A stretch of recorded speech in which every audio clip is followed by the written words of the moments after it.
Good morning everyone, welcome to easy grammar. আজ আমরা শিখব একটা অসাধারণ ফ্রেজটাকে অসাধারণ বলার কারণ হচ্ছে ফ্রেজটা যেমন সুন্দর তেমনই ইংরেজি ভাষায় বা আমাদের দৈনন্দিন জীবনে এর ব্যবহারও কিন্তু ব্যাপক। ইংরেজিতে সাবলীলভাবে কথা বলা শিখতে গেলে এই ফ্রেজের ব্যবহার জানতেই হবে। শুধু এই ফ্রেজ বলে নয়, সব ফ্রেজেরই ব্যবহার জানতে হবে। তবে এই ফ্রেজটা বিশেষভাবে গুরুত্বপূর্ণ। কেন, সেটা আমি বোর্ডে লেখা বাংলা বাক্যগুলো পড়লেই বুঝতে পারবে। তোমার উচিত অফিস এবং পরিবারকে সমান গুরুত্ব দিয়ে সামঞ্জস্য বজায় রাখা। দেখো, সামঞ্জস্য বজায় রাখা বাক্যের এই অংশটার নিচে আমি আন্ডারলাইন করে রেখেছি। একজন ভালো ছাত্র অবশ্যই পড়াশোনা এবং সামাজিকতা এই দুটোকেই সমান গুরুত্ব দেবে। শান্তিপূর্ণ সহাবস্থানের জন্য বিভিন্ন সম্প্রদায়ের মধ্যে সমতা বজায় রাখা দরকার। একজন আদর্শ বাবা বা মা হিসাবে তোমার উচিত স্নেহ এবং নিয়মানুবর্তিতার সামঞ্জস্য রেখে চলা।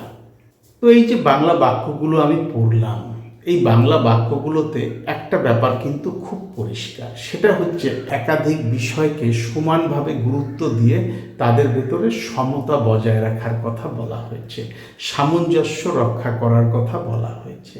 আর ইংরেজিতে যখন আমরা এই ব্যাপারটা বোঝাতে যাব, তখন আমাদের যে ফ্রেজটা ব্যবহার করতে হবে সেটা হচ্ছে two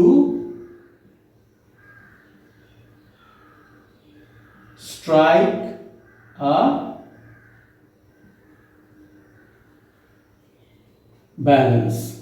To strike a balance এই ফ্রেজটা দিয়ে আমরা বোঝাতে পারবো দুই বা দুইয়ের বেশি কোনো ব্যাপার বা কোনো কিছুর ভেতরে সামঞ্জস্য রক্ষা করা, তাদের সমান গুরুত্ব দিয়ে তাদের ভেতরে সমতা বজায় রাখা। তো চলো এবার আমরা এই বাংলা বাক্যগুলোকে টু স্ট্রাইক আ ব্যালেন্স ফ্রেজটা দিয়ে ইংরেজিতে বলার চেষ্টা করি। তোমার উচিত অফিস এবং পরিবারকে সমান গুরুত্ব দিয়ে সামঞ্জস্য বজায় রাখা। তোমার উচিত, উচিত, কর্তব্য, এই ধরনের ব্যাপারগুলো যখন আমাদের সামনে আসে তখন আমরা শুড ওয়ার্ডটা ব্যবহার করি, মডেল ভার্ব। ইউ শুড, কি করা উচিত? তোমার সামঞ্জস্য বজায় রাখা উচিত।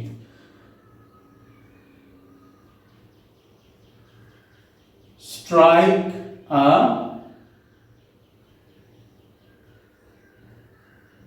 ব্যালেন্স। দেখেছো, ফ্রেজটা আমরা বসিয়ে দিলাম, you should strike a balance. কিসের ভেতরে সামঞ্জস্য বজায় রাখা উচিত? অফিস এবং পরিবার, দুটো ব্যাপারের ভেতরে সামঞ্জস্য বজায় রাখতে বলা হয়েছে। তাই এখানে আমরা বিটুইন ওয়ার্ডটা ব্যবহার করব। You should try a balance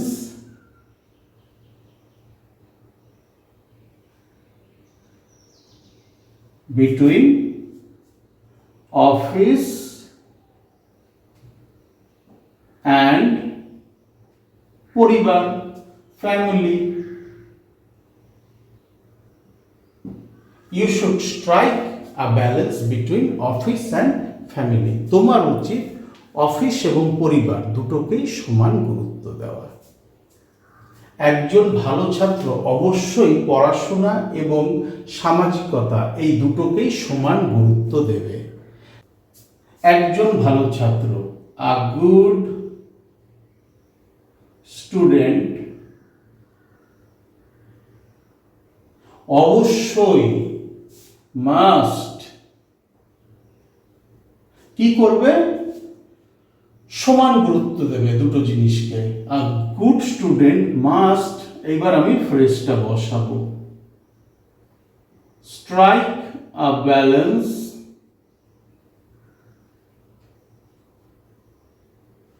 এই হচ্ছে সেই ফ্রেজটা। A good student must strike a balance between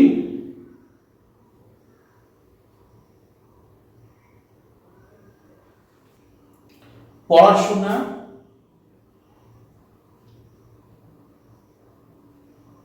studying এবং অ্যান্ড সামাজিকতা, সোশিয়ালাইজিং।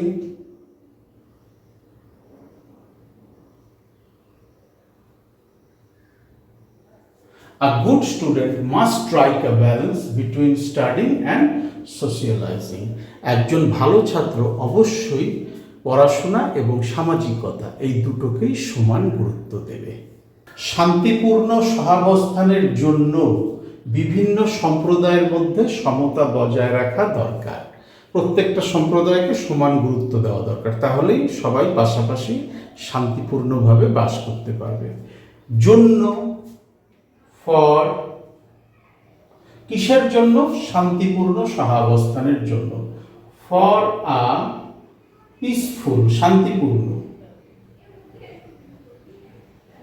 পিসফুল সহাবস্থান। সহাবস্থান ইংরেজি কোএক্সিস্টেন্স।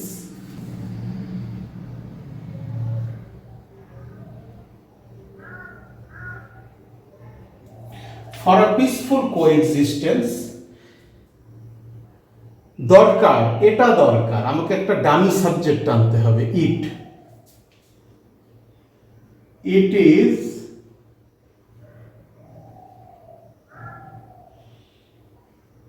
নেসেসারি। নেসেসারি মানে দরকার। ইট ইজ নেসেসারি, কি দরকার? সমতা বজায় রাখা। টু স্ট্রাইক আ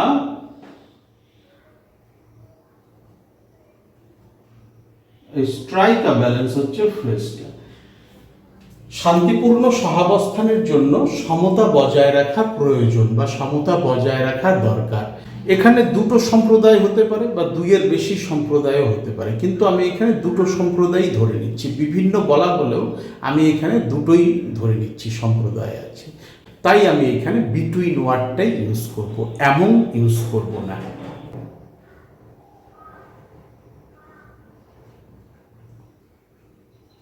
বিটুইন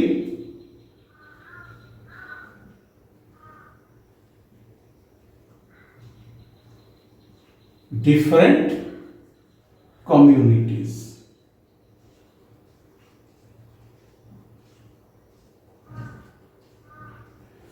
কমিউনিটিস মানে একাধিক সম্প্রদায়। কমিউনিটি মানে সম্প্রদায়, কমিউনিটিস প্লুরাল ফর্ম কমিউনিটি, তার অর্থ হচ্ছে একাধিক সম্প্রদায়। For a peaceful coexistence it is necessary, এটা দরকার, টু স্ট্রাইক এ ব্যালেন্স, সমতা বজায় রাখা বা সমান গুরুত্ব দেওয়া, বিটুইন ডিফারেন্ট কমিউনিটিস, বিভিন্ন সম্প্রদায়ের মধ্যে। এক্ষেত্রে আমি দুটো সম্প্রদায়ই ধরে নিচ্ছি, তাই আমি এখানে বিটুইন ওয়ার্ডটা ইউজ করলাম। একজন আদর্শ বাবা বা মা হিসাবে তোমার উচিত স্নেহ এবং নিয়মানুবর্তিতার সামঞ্জস্য রেখে চলা। সেন্টেন্সটা শুনতে একটু অকওয়ার্ড লাগছে। একজন আদর্শ বাবা বা মা, কিভাবে আমি একজনকে বলছি? আমি তো তার জেন্ডারটা বুঝতে পারছি যাকে আমি বলছি। কারণ হচ্ছে প্যারেন্টস শব্দের অর্থ হচ্ছে বাবা মা। প্যারেন্ট হয় বাবা নয় মা, তো আমি এইখানে সেন্টেন্সে প্যারেন্ট ওয়ার্ডটা ইউজ করব। তাই আমি বলছি যে একজন আদর্শ বাবা বা মা হিসাবে তোমার উচিত ভালোবাসা বা স্নেহ এবং নিয়মানুবর্তিতার সামঞ্জস্য রেখে চলা। তো চলো লিখে ফেলি। As a good parent,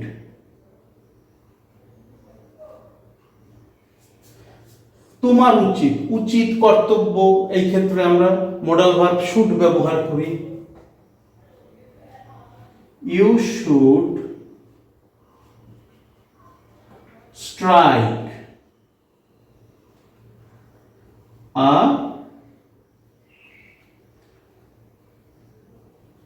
balance. Strike a balance হচ্ছে ফ্রেজটা। অ্যাজ এ গুড প্যারেন্ট, একজন আদর্শ বা ভালো বাবা বা মা হিসাবে, you should strike a balance, তোমার উচিত সামঞ্জস্য রেখে চলা। কিসের ভিতরে? Between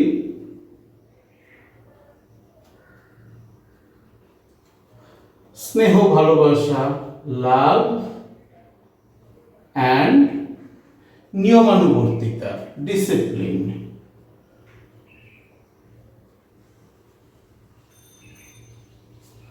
as a good parent you should strike a balance between love and discipline. একজন আদর্শ বাবা বা মা হিসাবে তোমার উচিত স্নেহ এবং নিয়মানুবর্তিতার সামঞ্জস্য রেখে চলা। তাহলে বুঝতে পারলে টু স্ট্রাইক এ ব্যালেন্স ফ্রেজটা কোন ক্ষেত্রে ব্যবহার করা হয়। ইংরেজি ভাষায় এর ব্যবহার এতই ব্যাপক যে একে বাদ দিয়ে আমাদের পক্ষে শুদ্ধভাবে স্পোকেন ইংলিশ শেখা সম্ভব না, সাবলীলভাবে ইংরেজিতে কথা বলা সম্ভব না। শুধু এই ফ্রেজটা কেন, যতগুলো ফ্রেজ আমি আজ পর্যন্ত তোমাদের সামনে নিয়ে এসেছি প্রত্যেকটা ফ্রেজ দিয়ে কথা বলা প্র্যাকটিস করবে। এতে তোমাদের ইংরেজিও যেমন সুন্দর হবে, ঠিক তেমনই তোমরা কি বোঝাতে চাইছো সঠিকভাবে তা পরিষ্কারভাবে বুঝিয়ে দিতে পারবে। যদি দরকার হয় বোর্ডের একটা স্ক্রিনশট নিয়ে নাও। টু স্ট্রাইক এ ব্যালেন্স ফ্রেজটা বাক্যে কিভাবে বসাতে হয় সেটা তোমরা বুঝতে পারবে নিজেদের ভেতরে কথা বলার সময়। এই স্ক্রিনশটটাকেই রেফারেন্স হিসাবে ব্যবহার করতে পারবে। ভীষণ সহজ, তবু যদি মনে হয় কোথাও আটকে যাচ্ছে, বুঝতে অসুবিধা হচ্ছে, আমার ভিডিওর কমেন্ট সেকশনে লিখে জানাও। ডেসক্রিপশন বক্সে আমার ইমেল অ্যাড্রেস দেওয়া রয়েছে, চাইলে সেখানেও আমার সাথে যোগাযোগ করে নিতে পারো। Thank you so much for your time and attention and have a nice day.